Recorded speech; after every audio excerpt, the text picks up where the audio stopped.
great topic and some amazing guests. For the secret to success is in the data. And we have Frank Cow from Digitopia Agency, and we have Brian Keith from Redbeard Consulting. Now, for the folks at home that maybe have not heard of your agency or your business, I'll start with you, Brian. Can you give a little bit of an overview of who you are and what your business does? My name is Brian Keith. My company is Redbeard Consulting, and I help conscious business owners fulfill their calling, which means I love to work with the people who are thinking about the impact on the next generation and the next 5 generations of what their work is. I work mostly with people who use Infusionsoft or Keep, and one of my specialties is helping people with serious analytic needs figure out the right dashboards for what they're working on. Great, thank you. And Frank, can you tell some people about your business and your agency? And you guys just went through a recent merger as well, I believe, right? Yeah, that's right, Daniel. So the agency I had before was called Elevator. We'd been around about 14 years. And in August of last year, we completed a merger with another agency called Organic SEO, both of us here in the San Diego area. And at the top of this month, on the 1st of February, we completed a rebrand and are now known as Digitopia.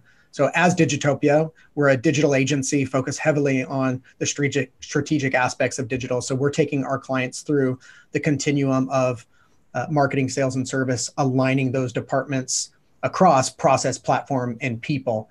And that really drives everything we do. We do execute for our clients in terms of pay-per-click and email, and you can fill in the blanks of any other 3-letter acronym to as far as our service menu. But for us, it's about driving strategic digital business decisions and how do we create a digital business mindset with our clients. And the kind of clients we work with are typically mid-market. We have some really large clients, but the bread and butter for us more times than not is a mid-market. So anywhere from 10 to 100 million in annual revenue.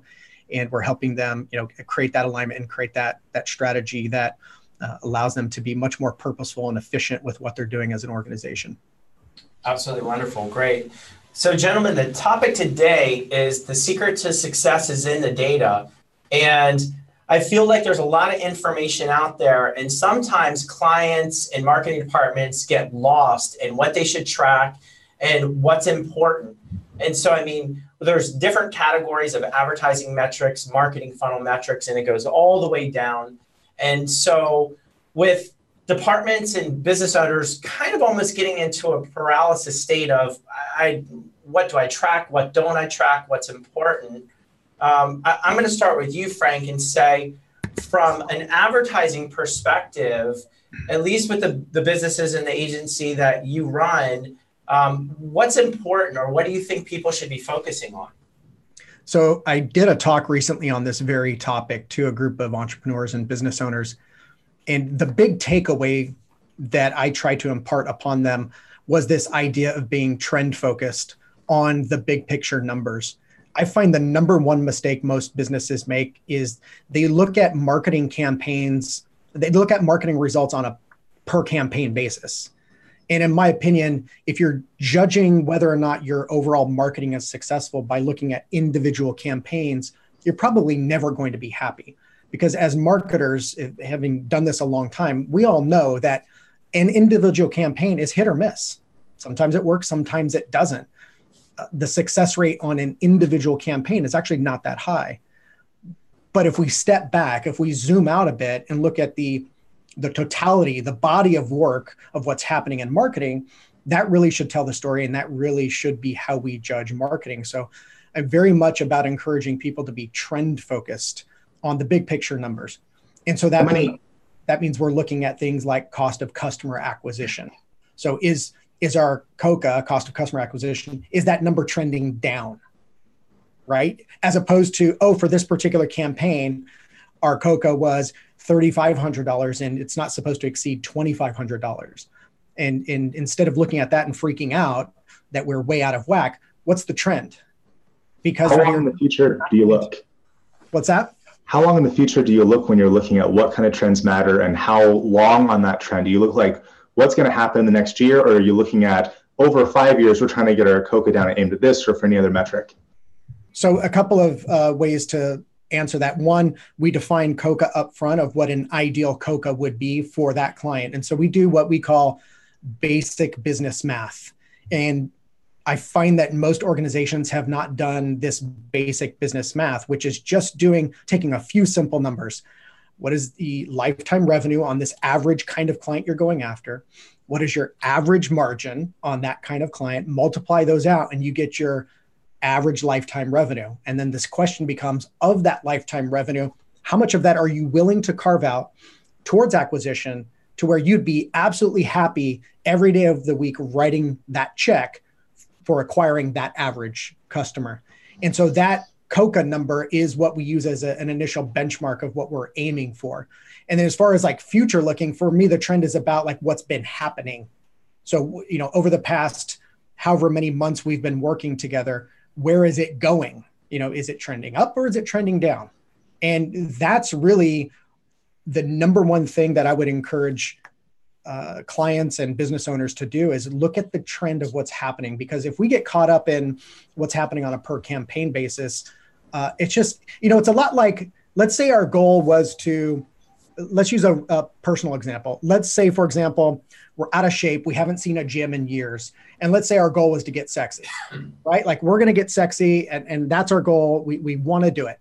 Now, if we sign up for a gym and in the first month we go a few times a week, second month we go once a week, and then the third month the gym is high-fiving because they know they're making money because you never show up. Well, if at the end of that 3 months, if our position was that I don't look sexy and so that gym sucks, like that would just kind of be ridiculous, right? But this is what we do sometimes as business owners, is we look at our initiatives in these really small windows and make these sweeping judgments that doesn't work, instead of realizing that building anything great, having great marketing, it's on a scale of years, not days. How do you convince business owners of that? Because looking at something over the course of years when they want to get results now, or this month's cash flow is dangerously low, what's the conversation you have to say, hey, this data, you need to look at this data and the story this data is telling for a 3-year time period, not a 3-week time period? Yeah, so it's interesting you say, what do I tell business owners? So there's a caveat to this. I think that when you're selling professional services, you have to know the outcome that you bring and who that's matched up to. So I typically try to stay away from selling to business owners, because if we're selling to a business owner, for us, that means the company is probably small, that there isn't a marketing team or a sales team involved in driving growth for their area. And so if I'm working with a business owner, and we have some clients that are business owners, and the clients we do have that are in that area are wonderful, but by and large, it generally isn't a good fit for us because business owners tend to make decisions emotionally, right? They're the ones who will look at a campaign and, say, hey, in this campaign, we overspent, we didn't get any leads, we didn't get any customers. And they're the ones who will like pull the plug on something over a campaign period of 3 months. So I tend not to personally like selling what we do to business owners, because we're about going in and creating organizational change and essentially creating a growth team, but that's not built overnight. So for business owners, I think it's incumbent upon us as marketing agencies, if that's who we're going to sell to, we have to get really laser focused in on the activities that drive results today. I think that's a beautiful point. I was doing a presentation last week in Arizona to an audience of agency owners, and I said, one of the core things that you need to have your clients sign off on in their belief with working with you is that marketing is like saving for retirement. You have to continue to invest in it, and over time you will build wealth. But if your strategy is shotgun approach, that you're going to buy a lottery ticket every month and you're going to think that you're going to hit it big and never have to put in any more work, then it doesn't work that way. And so if you as an agency owner or a marketing business feels like, hey, this is a long-term play, and your client is not on board with you, you're gonna have an issue, because they're going to be looking at one metric and you're all driving for the long-term play. So I think that's a great point. So we've got, we mentioned advertising, and then we're kind of transitioned over to marketing funnels. So, I mean, there is a difference Before I get there, though, I wanna mention one thing, Frank, that you brought up. So anyone that's listening that says, okay, well, Coca is the trend of that going down or up, good or bad? Can we address that real quick? Because Yeah. obviously trending down in cost would be good, but that doesn't necessarily mean that if cost increases, that's bad as well. Is that correct? Yeah, I think it's understanding and doing that basic business math and asking in going through the discovery with your client to find out what's acceptable. And if, for every marketing agency on here, if you're not doing this basic business math with your clients, then the programs you're designing are designed based on what feels good, not designed to aim for a profitable number. Like if you don't start with acquisition and aim everything around that, drives when you boil it all down, that'll drive cost per clicks. That'll drive your maximum CPCs you can afford. And so you need to make decisions based on that number. So I think if doing that math up front will get the client's buy-in that, yes, I can live with that number. So that's the place we start. But yes, if it does trend higher, that's okay too, as long as the trend is coming down. Right? Like if it starts higher, that's fine. It probably will start higher. And that's the expectation we try to set with our clients. And I would recommend any agency sets, if you're going to go down this path of being acquisition budget focused, set the expectation. It is going to come in higher in the beginning. It's a lot like, I used the gym example earlier, but one of the charts that we show people is the ROI of marketing. And in the ROI of marketing, on the bottom axis, we have time over months. And then on the y-axis, we have effort. So effort is human capital, it's resources, and it's money, okay? So if you have really high effort in marketing, like really high, and it's consistent, even with that, your ROI starts very negative, always. It starts very negative and it'll trend up over time. And then there's this triangle-shaped piece of data on that chart that is all ROI negative. And the thing that we point out to our clients is, if you're not willing to go through that pain there, you'll never get to the greatness up here in the top right triangle. And so we do set the expectation that it's going to start out high, but are we trending in the right direction? And let's be trend focused. So I think it's just about setting expectations and having business conversations with people, not marketing conversations with people. Now, speaking, Brian, did you want to say something? I like to use the word plausibility in this conversation, where I work mostly with smaller businesses under 5 million. And I say, is this math we've just put up there, this same math you're talking about, Frank, is it plausible that this could be true? Is that, given what you know, if all these number assumptions are reasonable, that we can reach this goal over here, can you actually fulfill that level over the course of the next year or 2 years? And then as we look at how you're going to acquire customers, do they fit into a sort of a plausible scenario? Would you believe this if someone told you this is what they did in the last year? That's how I just assess the gut feel of, is your basic business math, does that feel reasonable? Yeah, and so I think an important thing that as we're transitioning over to talking about marketing and talking about marketing investment is really understanding what kind of the metrics that we should be tracking are. And this, I don't want to side rail us from our topic today, but I do want to address one thing. And I think there's a lot of shiny object syndrome out there where people will say, I need to build a marketing campaign for this or this, but they're failing to look at the big picture. So HubSpot uses the flywheel approach, which is micro funnels built into like a flywheel design or a carousel design. Infusionsoft and other agencies use the customer journey, like a life cycle marketing stage of you need to do this at that stage. So before we get too deep into marketing campaigns and metrics, I mean, Frank, you kind of alluded to that, where it's like your marketing, as long as you're providing effort, it's going to drive results in the long term. Can we talk about that for 1 second? Because the campaigns that you plug into certain areas are going to continue to drive results, or should they not? Yeah, that's one of the things that we'll tell people, especially if we have, it's usually a business owner who will ask this, if, will you do this on performance or go at risk? And the reason we don't is because so much of the ROI continues to produce even after we put our pencils down and, we're done, our hands are done and say, we're done with the work, right? So much of that foundational stuff continues to work and generate ROI. So that's the other fallacy, is that marketing campaigns are judged in the period in which the money is spent. It's not, a $50,000 investment in a campaign, especially digital, where there's a lot of content involved in automation and foundational stuff, that will continue to produce for potentially years. So to judge that campaign in the same exact time period in which the money is spent just isn't comparing the right apples to apples. So I don't know if I'm answering your question.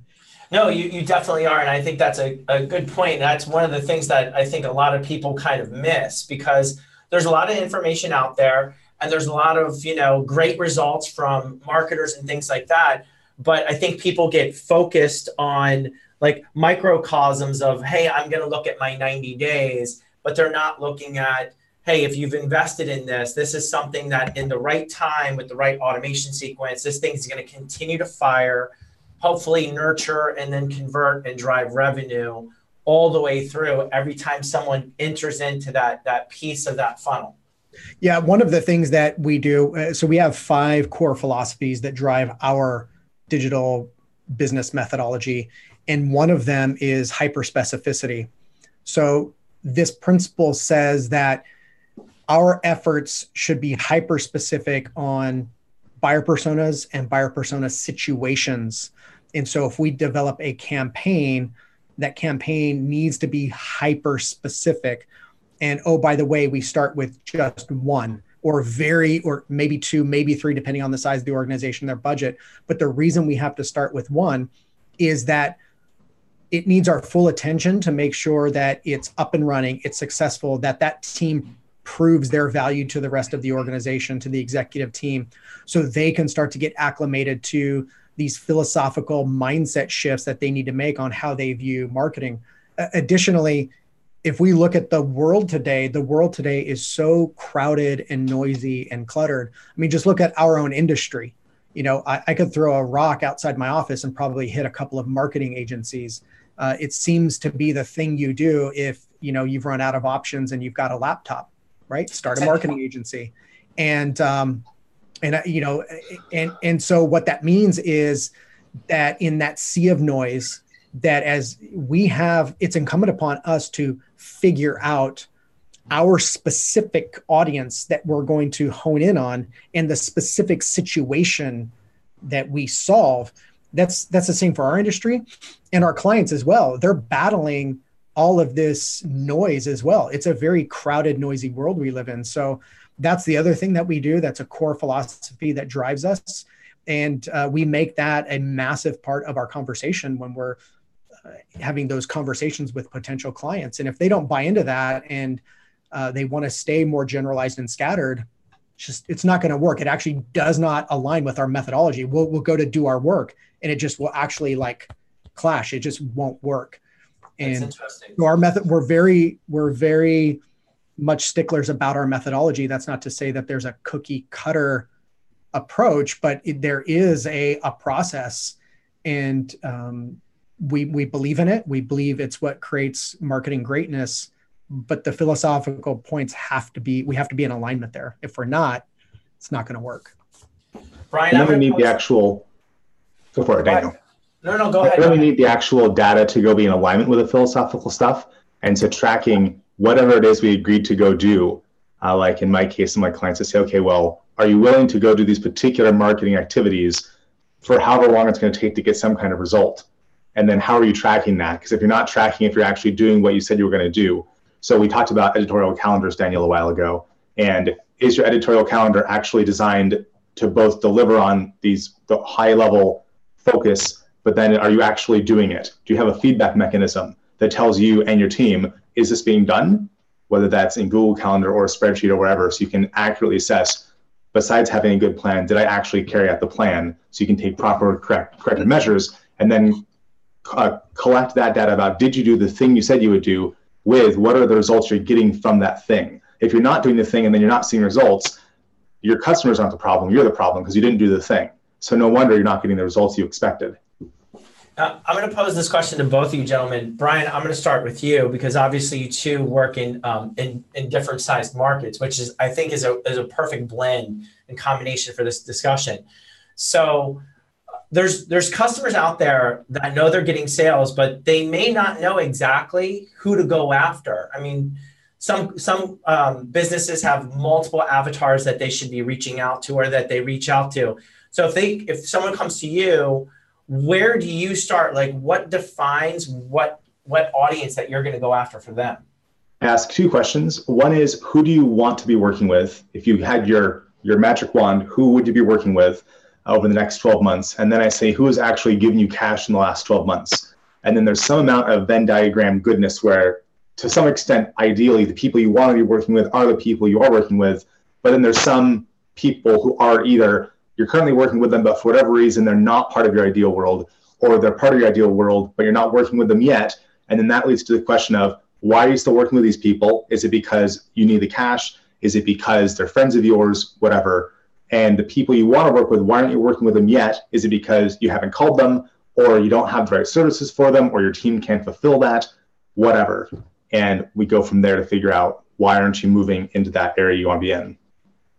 Frank, you guys serve obviously a different market. So when you have a client that comes to you, have they figured out who they're going after? Or do you find that sometimes they're going after the wrong audience or the wrong ideal demographic for a specific campaign? Yeah, most of our clients already have a number of buyer personas. They know them well. They've been in business long enough to know. A lot of times they've even developed them very much like we would develop them. And in some ways, we pick up a lot of inspiration when we see marketing departments are using different tools and different ways to look at buyer personas, and we'll learn from our clients as well. So a lot of our clients have that already defined. The thing we're doing is we're helping them prioritize those to figure out where is the best opportunity based on what competition's doing, based on their skill sets and strengths. And see where there's something we can grab onto to get some quick wins, get some traction in that funnel, so to speak.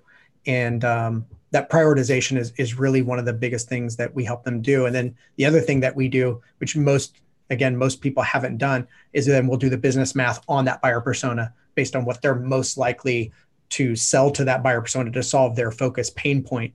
Getting back to that hyper specificity thing, like what's the pain point that we're going to hone in on and solve for this buyer persona, and then do that business math. That's where we'll then help them take it a step further and then plug that into a methodology that is usually much more strategic than they've ever operated.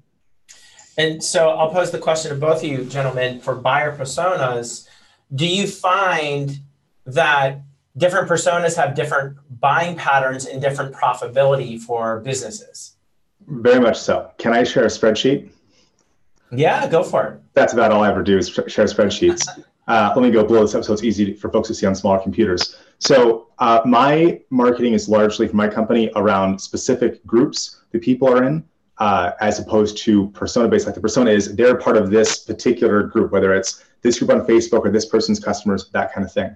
So I look at what is the size of that group. So let's say group A I'm marketing to has 1,000 people in it, but group B has 100 people, something like this. Maybe group C is tiny. And then I look at, for each person in this group that I sell, whatever I'm selling to that group, what is the value of that? And so maybe we have numbers that are like something like this. And then I say, okay, so and what's the value if I sell to a lot of those people? If I can actually penetrate 10% of the market, what would that look like? If I actually the whole plausible thing, if I could plausibly reach 10% of those people, and then I say, okay, well, maybe that would tell me the expected value of that. And from here I can prioritize. And I look at this both for the past 12 months, 2 years, and then I look at the next month, 12 months to 2 years, and say, what is this going to look like in the future to tell me, is it realistic? And I basically, if I got everything I wanted from this particular market, if I won big, would that be satisfying as compared to winning big somewhere else? And that's how I decide which groups to focus on. Is it a big enough pool of people to really go after? And do I have a service that if I won with who I offered the service to in that group, I would get a good payoff from putting energy into that group? And Frank, for you, for your buyer personas, do clients come to you with their buyer persona that they want you to focus on, or do you in your business, do you look at them to determine which one's going to have the highest margin or opportunity for you to make a difference for them? Yeah, like I mentioned, our clients typically know their buyer personas fairly well. It's becoming more and more commonplace for us to engage with prospective clients, and they'll give us a buyer persona sheet with a buyer's journey, and they'll give us a lot of that having already been done. Again, for us, we're really trying to figure out the sales opportunity and the differentiation opportunity in the marketplace. That really is, to me, for us, it's less about prioritization of marketplace potential and more so about differentiation potential. Does that make sense? So yeah.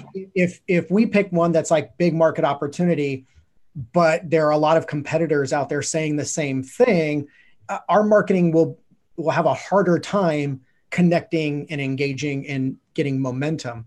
But if we help them understand that this particular area of the market is kind of blue ocean, it's wide open, and it's actually where you excel. It's where you provide the most value, even though it may not be the biggest dollar opportunity. We'll recommend going there first. Reason being is because all things being equal, especially with these companies that are already established, they're going to continue to generate about the same amount of leads, about the same amount of opportunities, and about the same number of clients as they always do.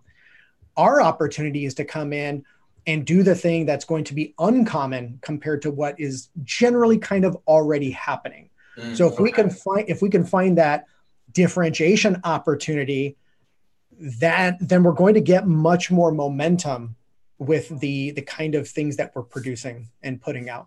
So where would you find that? Do you look to that in data? Are there metrics or tools that help you to extract that information? Where do you start? And Brian, this can go to you too, because at the end of the day, you're trying to identify the opportunity. So you've got to dig into the data somewhere.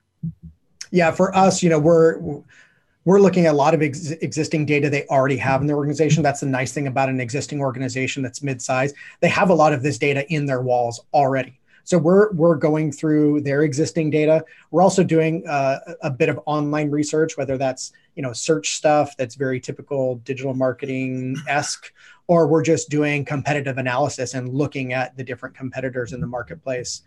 That and then interviews and conversations with sales and service and executive team. And so it's kind of a combination of all those things. But with established companies, and I found this to be true even back when we did branding work. We could do real fancy marketplace research and focus groups, and we could do all that stuff. But I found more times than not, especially for existing brands with existing offerings.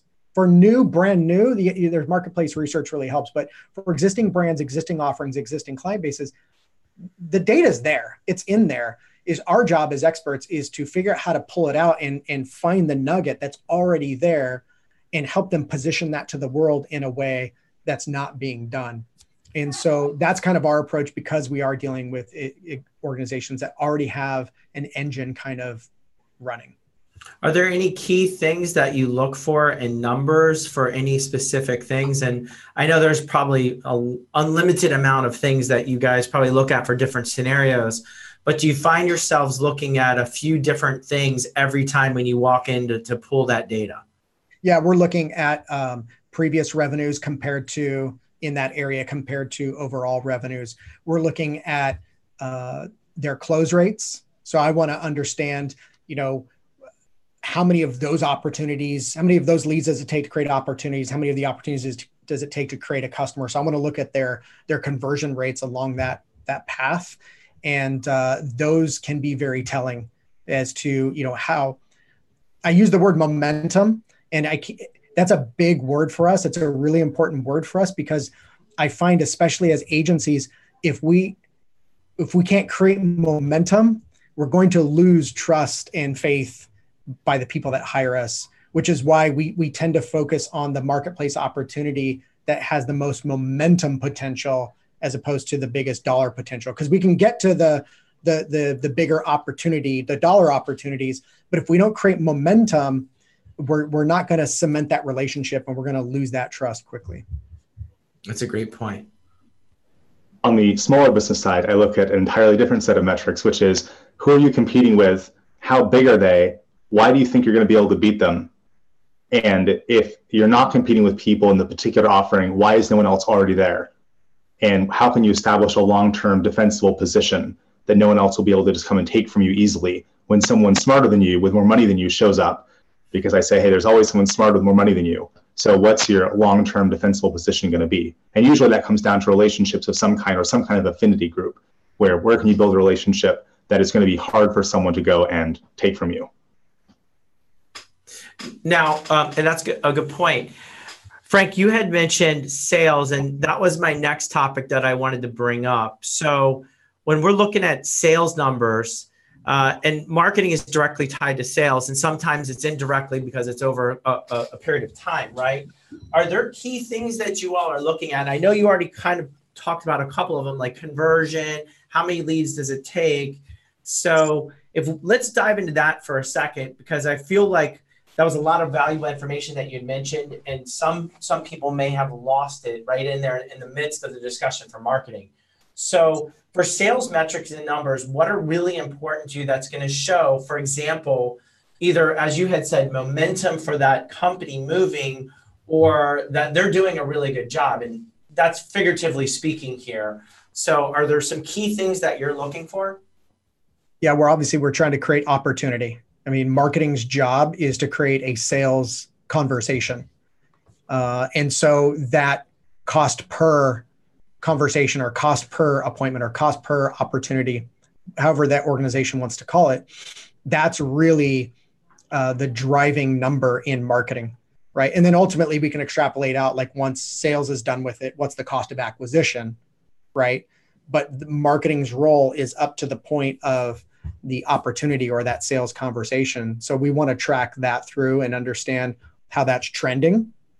And then from there, we want to be good marketing partners and understand what's happening in sales. So that way, if a percentage of our conversations we're driving don't turn into customers, or the accepted rate is really low, we want to understand why. So there's the idea of sales accepted lead, right? So marketing creates marketing qualified leads, and then sales can create sales qualified leads, but in between there's a sales accepted lead. So that MQL to SAL rate, we want to understand, is there a high percentage being rejected? Because the moment they look at the record, if the sales team says, oh, that's clearly not, it clearly doesn't fit the profile of the kind of person I would even think about calling on, then that shows that we have a disconnect. And so that relationship between marketing and sales needs to be discussed up front. It needs to be identified up front. And some organizations, we recommend doing this, is creating a service level agreement, which is marketing promises to generate X number of MQLs each month. And an MQL is defined as this criteria. And sales promises to follow up with MQLs within X amount of days and turn X percentage into opportunity conversations. So that agreement is really critical to establish up front between marketing and sales. So that's an important metric in there, the MQL to SAL, and then how many are turning into SQLs and opportunities. So right in there, right in the middle, there's some really important numbers to start looking at the trends there. And that'll tell us a whole lot about whether we're driving the right kind of engagement or not. Now, do you also look at time to purchase or time for conversion when you're building out your metrics and you're building out your marketing strategy for that specific client? Not for what we're doing on our side. Some of our clients just have long sales cycles, and they understand that's the name of the ball game. It could be 6 months, 12 months, 18 months. So we're not looking at that there, but we are looking at time from initial engagement to opportunity conversation. That is something that on the marketing side we can try to accelerate, especially for leads that aren't ready now leads. They're more what we would call like content MQLs versus like ready now MQLs. They meet the criteria and they want to talk, versus they meet the criteria, but they've just been perusing your content and whatnot. So accelerating that is something that we're always striving for, so we can shorten that cycle, because the more conversations we can create, obviously, then, marketing department becomes the hero in that situation. Yeah.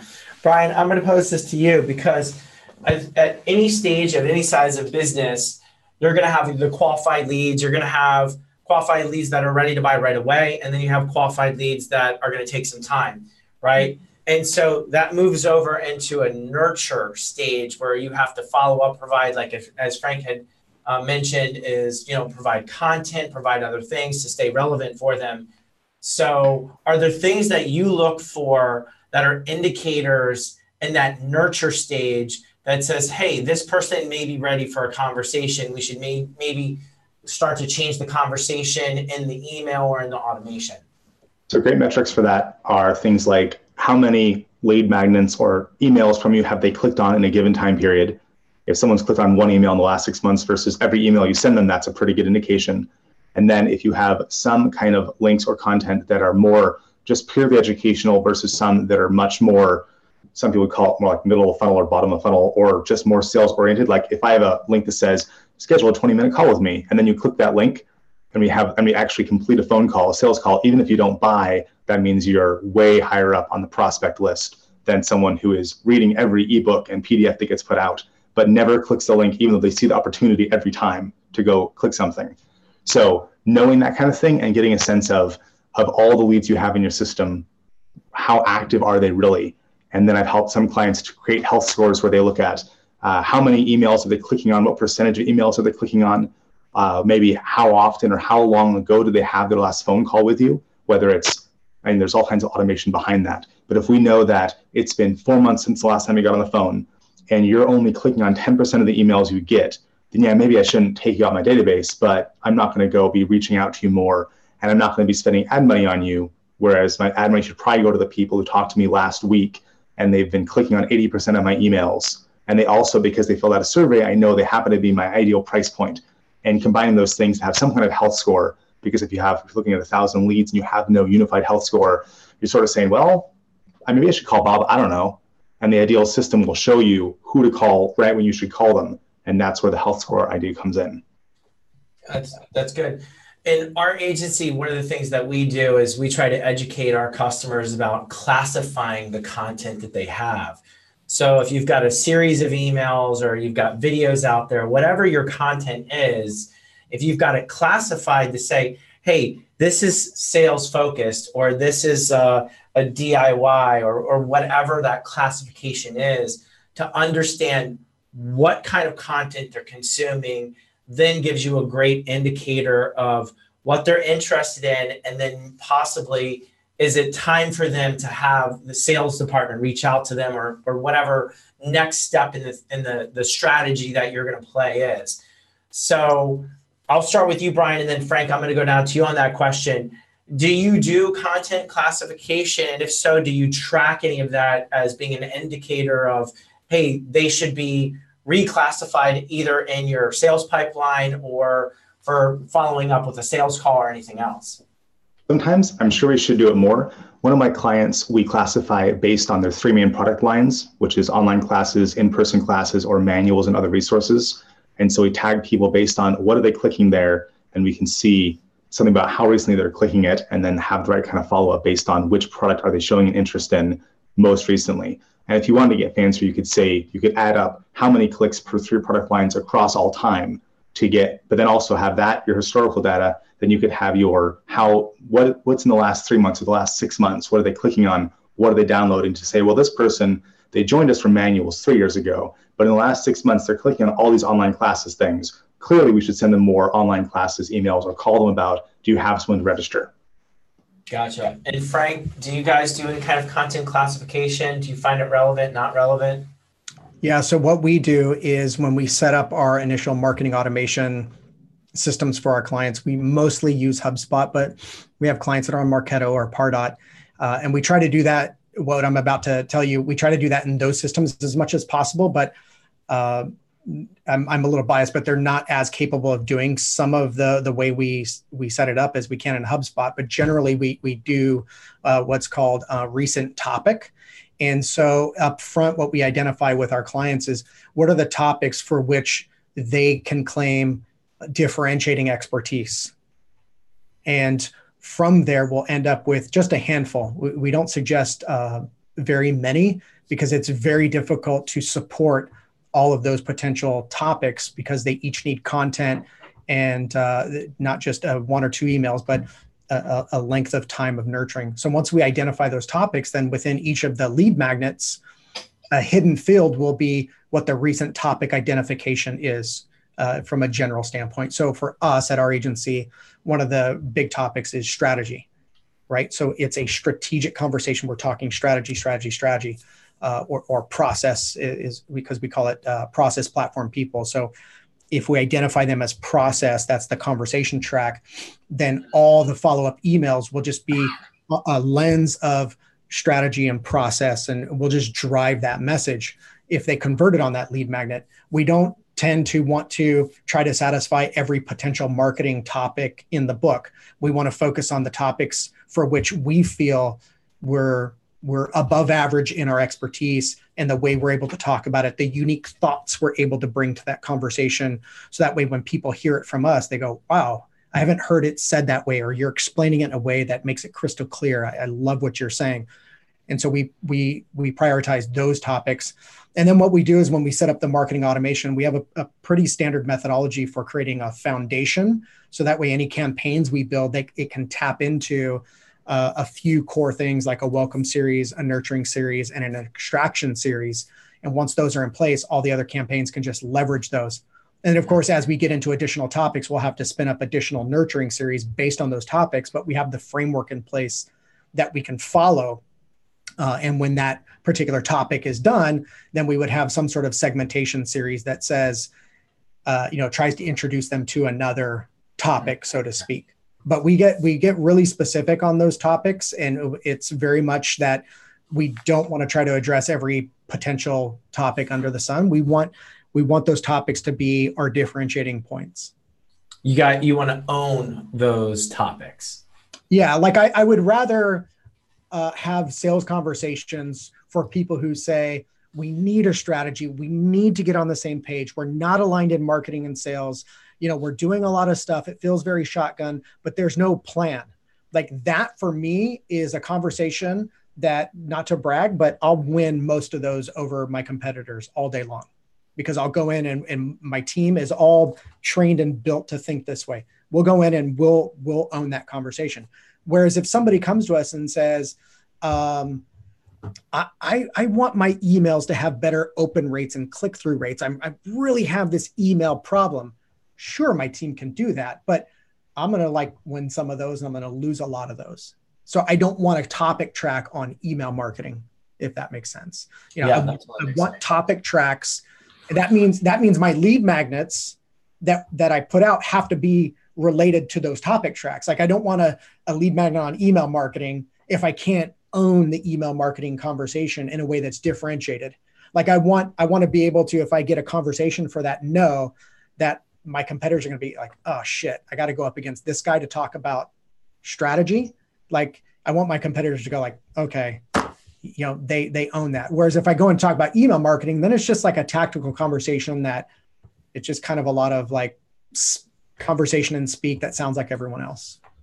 And I would say that likely would be recommended same for your clients as well. So whatever they play in, the same thing, to own a couple conversations or topics and completely invest in them so they can own them. And then that's going to be one of the levers that you can pull from a marketing standpoint. Am I understanding that correctly? Yeah, exactly. It goes back to that philosophical point I made earlier. One of the philosophies of our methodology is hyperspecificity. So we have to get really clear on the conversations we're having in the marketplace, and they have to be differentiating opportunities, because we live in a world where there's so much commoditization in every industry. You're not going to be great at everything. So what are the 1, 2, or 3 conversations where you can have cornerstone ideas and thoughts, not just, oh, let us tell you how to do email marketing better, but do you have a lens on email marketing that is a cornerstone thought? It's cornerstone to your brand, that it creates a paradigm shift for the people who consume that content. That's cornerstone content, not just let me tell you another trick about email marketing. You follow me? Right. So when I talk about strategy, I talk about it in ways that's cornerstone to our brand. And for the person who consumes that, they have a paradigm shift in how they think about strategy and digital compared to what everyone else is saying. So it's important to define those in that way. Where do you have an opportunity to have a cornerstone thought put out in front of your audience and have them go, wow, that's different than what I'm hearing? Okay, that's great. I appreciate that. So we're kind of coming to the top of the hour and we've covered a lot of topics. So Brian, I'm going to start with you, and this is going to be somewhat of a difficult challenge. So I don't expect you to answer it in its entirety, but definitely take a stab at it if you're willing to indulge me. Okay. I'm on it. So, yes. The only answer is yes. What would be if someone's going to build a dashboard? Now, the challenge is here. There's business owners, there's CEOs, there's marketing departments, there's sales departments. They all deserve, rightfully so, their own metrics and dashboard that they should be tracking. But generally speaking, if someone's listening to this and they're saying, hey, I'd like to know some things that I need to go back and I need to talk to my team about, we need to start taking a look at these. Or if it's in the case of a smaller business or a business owner that says, I don't know where to start, what would be some of the things that you would suggest? And it can cover both realms of individuals here or teams. What would be some key indicators that they would want to build in some kind of dashboard or metrics that they should start to track? Yeah, that's a fantastic question. And I'm going to think out loud already as I do. So one of the most important things would be how many people do you have in a particular pipeline? Let's say, well, I'll use some examples for myself. So much like Frank was saying, there's a few areas, right, that I try to dominate on, and then a lot of other things like how to use this tool I don't touch much because that's not profitable. So let's say, for example, there's 2 areas, and then really there's this third area. There's my impact framework, which is my cornerstone thing, to use Frank's language. So let's say I have these 3 areas. I would say you need to know how many people are coming in over a given time period, and you need to know how that's changing over time. So you might want to have some kind of trend there. But then you need to know something like, what's your dollar value per lead? And then what's your forecast in cash? If you knew that for your major pipelines, if you're at the executive level, that might be enough. And then if you could also maybe look at historical data and say, hey, I see that the analytics thing, our dollar per lead has crashed, or it's gone way up, or our overall new leads has gone down or gone way up. And really just looking at the forecast across all your different stuff, so you see, here's how much we're thinking we're going to make. And then say, okay, is that plausible? Can we actually fulfill that? Is that enough? If it's not, what can we do to change it? And 30 days I work with smaller companies. For some bigger companies, maybe it's more like 6 months or a year you're looking out if you have a longer sales cycle. But understanding, getting to the number of what is your forecast? Is that right? Do you need to change it? And thinking far enough out that you can change it, you actually can change that number. A 3-day forecast is probably useless for most people. Now, do you look at traffic sources as well? Because the one thing that you had shared is you had said you showed the leads.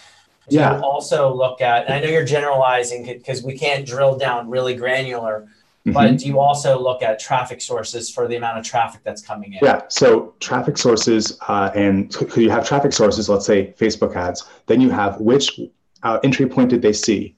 And then which campaign are they going into from that entry point? And you might have all those splitting out. So you might be able to say, Facebook leads for people who downloaded this lead magnet, they have this particular cash forecast, this particular expected dollar value from this one campaign they're in. Whereas people from a Facebook ad with this other lead magnet go into this other campaign have a different one.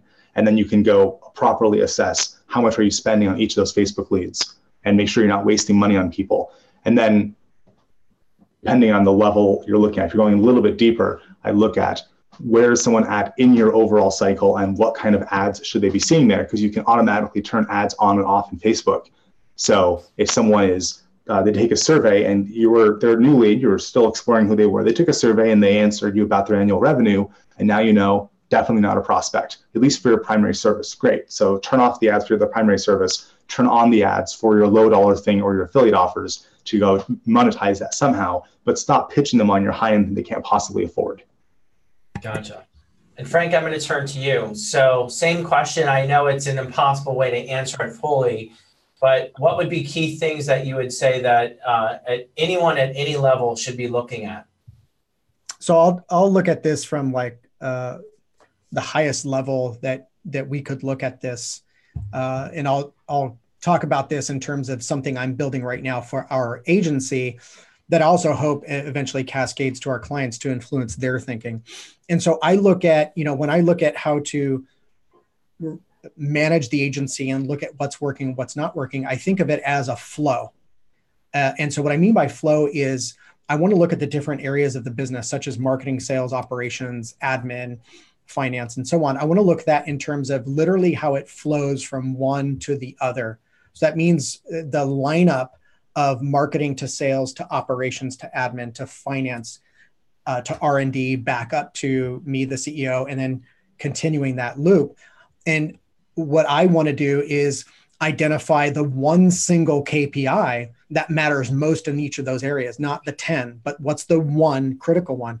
And then here's where I think most people go wrong is they say the KPI is important, and people end up doing a lot of different things towards that KPI. And if they hit them or not, they can't point to exactly why they didn't hit it. It's just the sum of all of these things didn't work out.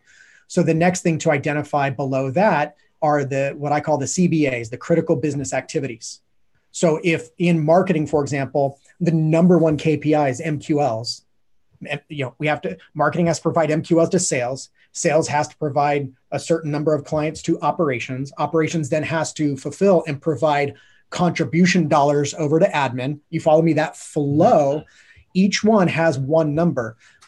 But what are the critical activities that creates that number? Like the sum result, if we, again, going back to our gym example, if we're going to get sexy, you don't go and do any one particular thing on a particular day to do that. It's about the sum of a given activity. So for example, in marketing, is it number of speaking gigs booked? Is it number of phone calls made to get speaking gigs booked? Because we know speaking gigs leads to the most MQLs. You follow me? Mm-hmm. And then in sales, what's the activity that then turns as many of opportunities as possible into? Is it number of outbound calls per week? Is it, so what's the activity?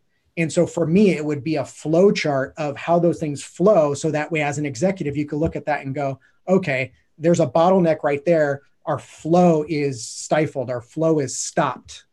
Gotcha. We have a pinch in the pipe, so to speak. And so now this is where the holdup is in that flow. So then you can dig into that and say, okay, what is causing a pinch in that flow?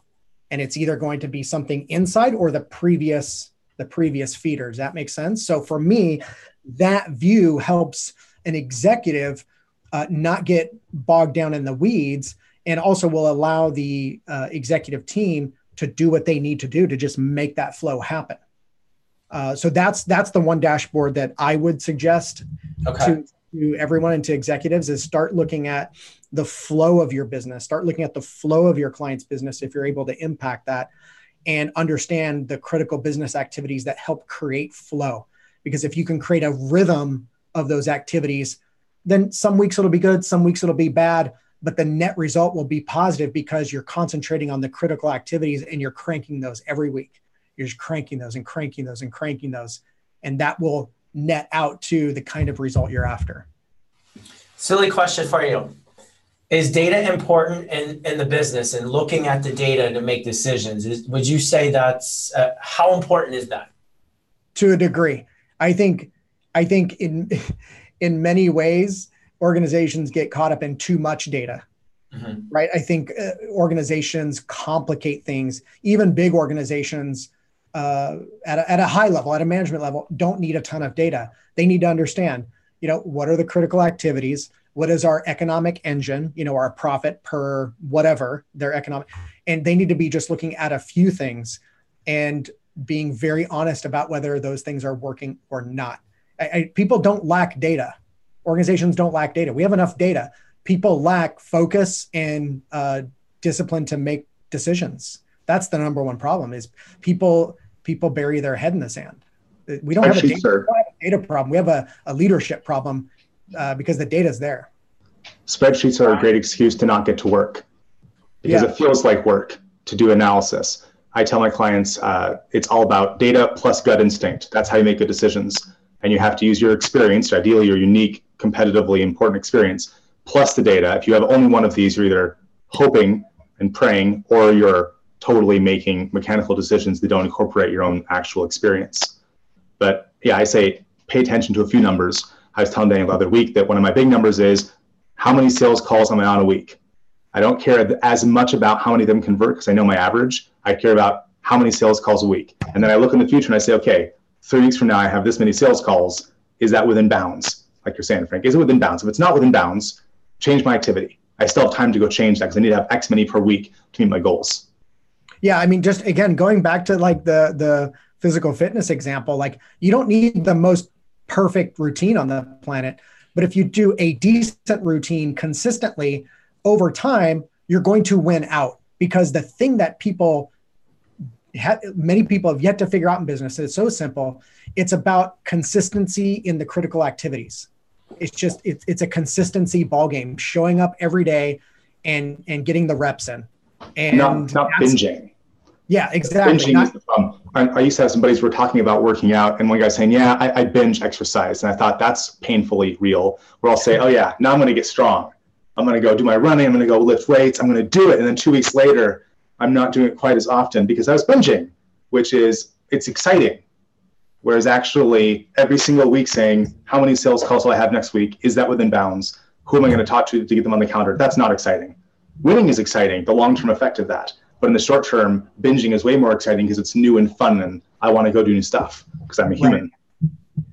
Well, gentlemen, we're at the top of the hour. So I want to thank you both for your time.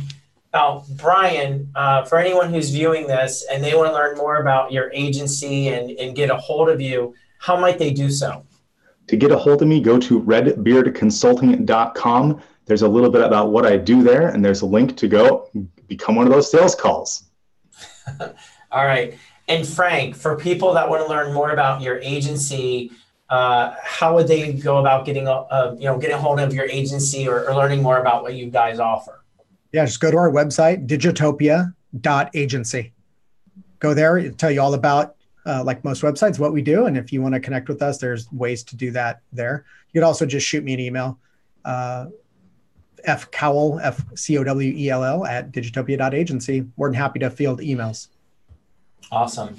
Well, gentlemen, I know your time is very valuable. I want to thank you for taking your time out to share the knowledge that both of you have extolled for the viewers. So thank you so much. And